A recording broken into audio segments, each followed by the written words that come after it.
guys, welcome, and if you're new here, my name is Elaine, and on my channel I like to talk about bags from mid-range to vintage luxury, and today I'm going to be talking about my wish list for 2026. So I know it's a little bit late, we're already in March, April when this posts, but I thought I would put it out there, one, to kind of hold myself accountable, and two, sort of also as a record to show what I wanted in 2026. I don't usually put out wish lists, especially because I like to shop vintage, and honestly, I probably impulse shop a lot more than I should, but you know, when I see something that I like, I will just snap it up. I did put together a wish list for Japan, and it really helped. I mean, especially in Japan, because, you know, there's so many things that caught my eye, and it really helped me to stick to what I really wanted and save my money for that. It's probably not a bad idea to do it for 2026. So without further ado, let's start. This will be in no particular order. This is also not just a bag wish list, it's a general wish list. And what's right on top of my list right now is actually these Heath plates. So if you're not familiar, Heath is San Francisco Bay Area, like local earthenware type of or pottery business. I do have Heath plates as well as some mugs, but what I really want is their new landscape plates. They're meant to look like, I guess, you know, mountainous landscapes, but I really love the colors. They're so beautiful. I'll probably, if I have a chance sometime this year, hopefully they'll still have it when I get out there, but I want to take a look at either their store in the Mission or in Sausalito and see. Next on my list is a Dragon Diffusion bag, which I have already purchased, and so I'm pretty sure the review, if it has posted, it will be here. I did get a Dragon Diffusion bag. Actually, let me go get it. All right, so this is the Dragon Diffusion bag that I got this year. I just got it, I want to say about a month ago. Actually really like it. If I didn't like it, I would have returned it, because I am sort of on a quest, on a journey of exploring more mid-range brands, but I'm pretty ruthless. If I don't love it, I'm returning it, and of course when I do the review of it, I let you guys know. But yeah, I actually really like this bag. The color is gorgeous, and it is actually a very comfortable bag to carry.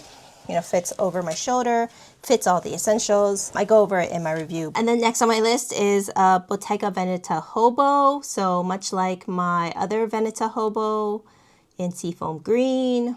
So when I did a review of that, I also talked about this, but this is my vintage Veneta Hobo in Seafoam Green. I think this is the medium size, and I want to get another one, but in a different color, probably a darker color. That's, I mean, this is very spring, summer, but you know, something maybe in a darker blue, or even a brown. They're, you know, the characteristic fondant. I do see them on the resale market, secondhand sites, for a little bit more than what I actually paid for this. So I got this for a really good deal. I think around the 500 mark. It is worn a little bit, so I can see why. But now even the worn ones are at least like 800, 700 something. So yeah, prices have definitely gone up. They also have done a re-edition of the Veneta Hobo with a much tighter weave, and the leather looks, I want to say bubbly, but it's not bubbly. It's just a little bit more pronounced, I guess. Looks different than this flat weave here. Anyways, I hope to find another one soon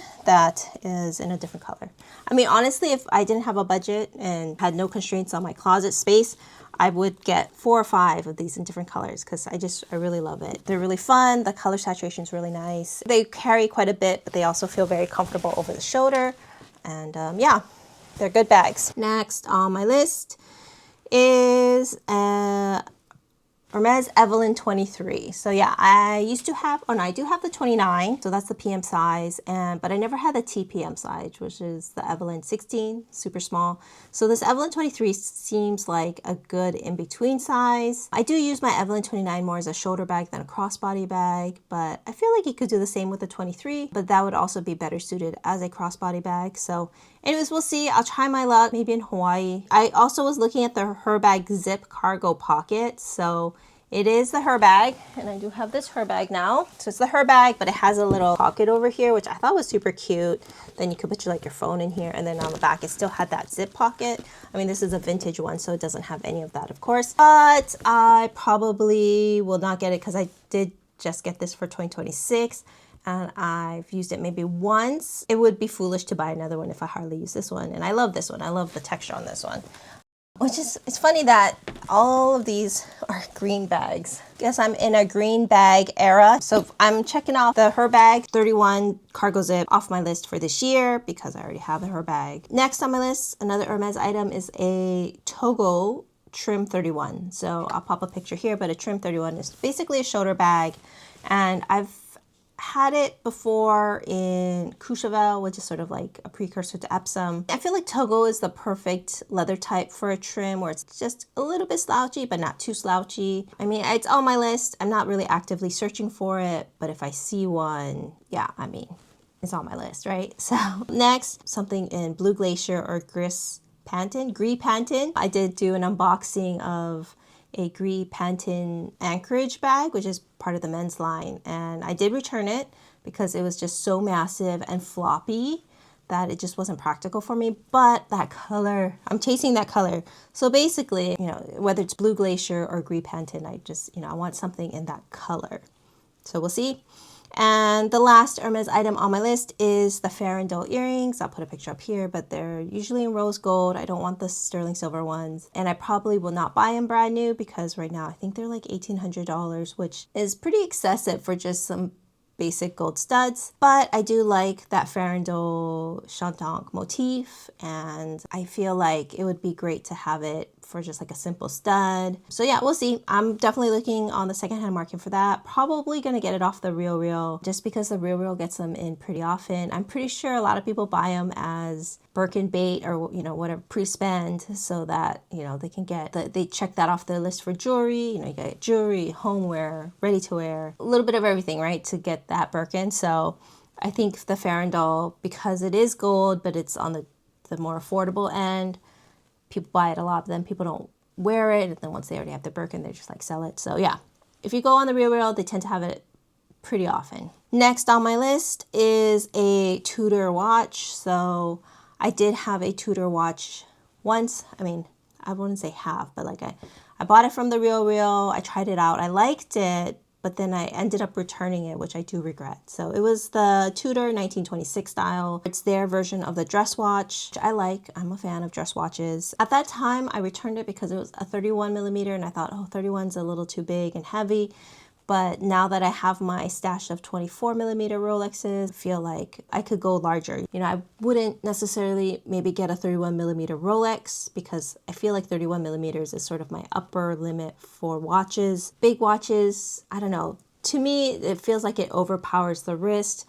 And on top of that, most of my bracelets on my wrist stack are on the dainty side. I don't have any cuffs or bangles. So having a smaller watch, I feel like works for me. Next is the Valextra Isaday clutch. So I'll pop a picture here, but it's basically Valextra's version of the Mini Kelly. I will never get offered a Mini Kelly. I don't think I could afford it. It's definitely less than a Mini Kelly. And on top of that, Valextra in Hawaii does get a Hawaii discount. So I definitely will be checking it out, looking for it in Hawaii. Last but not least is the Machino Boston bag in the size. And if you saw my mid-range price increase video, I did talk about it, and I did do a pre-order of it. So that's coming hopefully soon, in a couple of months or less. And actually what's nice is they reached out. So when I ordered the size, they only had it in the Eclipse, which is the dark blue color. All right, so when I pre-ordered this, they on the size. So this is the Machino Boston bag in the PM size. I really love it. I talk about it a lot, and it's called the Surprising Boston bag because of that pop of color, which I love. So anyways, I wanted to get the size because the size can fit a laptop, which is going to be equivalent to the Hermes Plume 32, which I used to use as a laptop bag, which I no longer use. So anyways, I'm hoping the Machino one is going to be more comfortable and, you know, does fit a laptop and is a lot more affordable.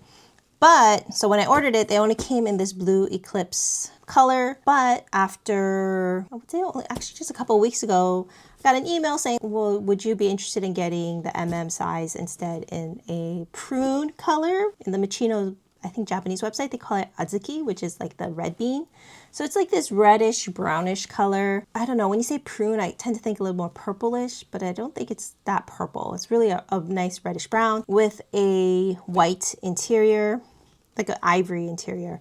So anyways, they asked if I wanted to get that instead. So I said, yes, definitely, because I do not want two Machino Boston bags in the same colorway with the navy and green on the inside. So I did order that, so I can check that off my list. And then I had actually also ordered the PM size in beige and sakura pink on the inside. It's coming out in the spring. It was sort of an impulse purchase, but I ended up canceling that just recently because now that I have this in the PM size, and then I'm going to have the MM size in prune, like, I think that's enough. I don't need a third Machino Boston bag, as beautiful as that color was, you know? I think that's the end of my list. Well, I do have one more thing, which is very much of a reach, but I have a JLC reversal watch on this list. So, I mean, we'll see. It is a much more expensive watch brand that I'm used to. So I don't know if I would actually splurge on that, but I have it on there. Who knows? Maybe I'll find a good one on the RealReal. Maybe just put it out there in the universe and see what comes back. But I think that's it for 2026. Of course, the wish list will probably change, maybe even just in a couple of months. We'll see. But I guess that's the fun of recording it on YouTube, because then you have proof of what you said that you wanted. Anyways, thank you guys so much for watching. If you could like or subscribe, that would greatly support my channel. Otherwise, I'll see you in the next one. Bye.